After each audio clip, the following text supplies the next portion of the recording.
दोस्तों SSC CHSL में पूछा गया क्वेश्चन हमारे सामने है और हमारे क्वेश्चन में हमें क्या करना है कि यहाँ पे जो 4 ऑप्शंस दिए हो उनमें से कोई एक अप्रोप्रिएट वर्ड ढूंढ के हमें यहाँ पे जोड़ना है ताकि हमारा पूरा सेंटेंस मीनिंगफुल बन जाए। तो देखते हैं sentence, the man blank heavy losses in his investments. मतलब यहाँ पे हैवी लॉसेस यानी कि भारी नुकसान की बात हो रही है और नुकसान की बात कहाँ पे, तो उसके इन्वेस्टमेंट में यानी कि निवेश में हो रही है। मतलब ये बोलना चाहता है यहाँ पे सेंटेंस कि उस इंसान ने अपने निवेश में भारी नुकसान उठाया या भारी नुकसान उठाया था।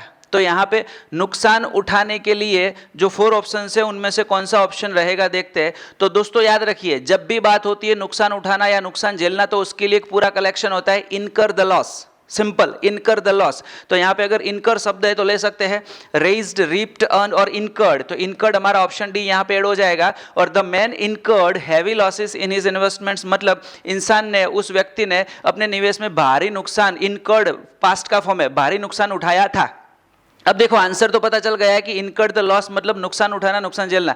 लेकिन ये 3 शब्द का मीनिंग क्या होगा हम देख लेते हैं। सबसे पहले रेज, रेज का मतलब होता है उठाना या फिर बढ़ाना। जैसे कि मैं आपको बताऊं, रेज योर हैंड, आपका हाथ उठाइए। और अगर मैं दूसरा सेंटेंस बोलूं तो he raised his voice in anger, मतलब उसने गुस्से में अपनी आवाज ऊंची की। तो उठाना या बढ़ाना उसके लिए रेज होता है, तो रेज यहाँ पे अप्रोप्रिएट नहीं है। दूसरा है रिप, रिप का मतलब होता है फल पाना या परिणाम पाना। जैसे कि मैं आपको बोलूं कि सी ripped the benefits of her hard work, she reaped the benefits of her hard work, मतलब उसने अपने हार्डवर्क का फल पाया या परिणाम पाया। तो रिप का मतलब होता है पॉजिटिव मीनिंग रहता है रिप का, पॉजिटिव मीनिंग रहता है रिप का, जहां पे किसी चीज का फल पाना, परिणाम पाना। तो यहाँ पे कोई पॉजिटिव बात नहीं हो रही है, लॉस इनकर करना ये तो नेगेटिव बात है ना, तो ये यहाँ पे नहीं ऐड हो सकता।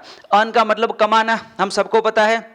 जैसे कि मैं बोलूं कि he has earned a lot of money from his business, उसने अपने बिजनेस में से बहुत सारे पैसे कमाए हैं। तो यहाँ पे अर्न का मतलब कमाना होता है और हम लॉस कमाते नहीं है, इसलिए यहाँ पे हैवी लॉस की बात हो रही है इन्वेस्टमेंट में, तो ये अर्न भी नहीं आ सकेगा। और 4 ऑप्शन है इनकर, इनकर द लॉस मतलब सीधा सा मीनिंग है कि नुकसान झेलना या नुकसान उठाना। तो यहाँ पे हम बोल सकते हैं the man incurred heavy losses in investment, मतलब उस व्यक्ति ने अपने इन्वेस्टमेंट में भारी नुकसान उठाया था।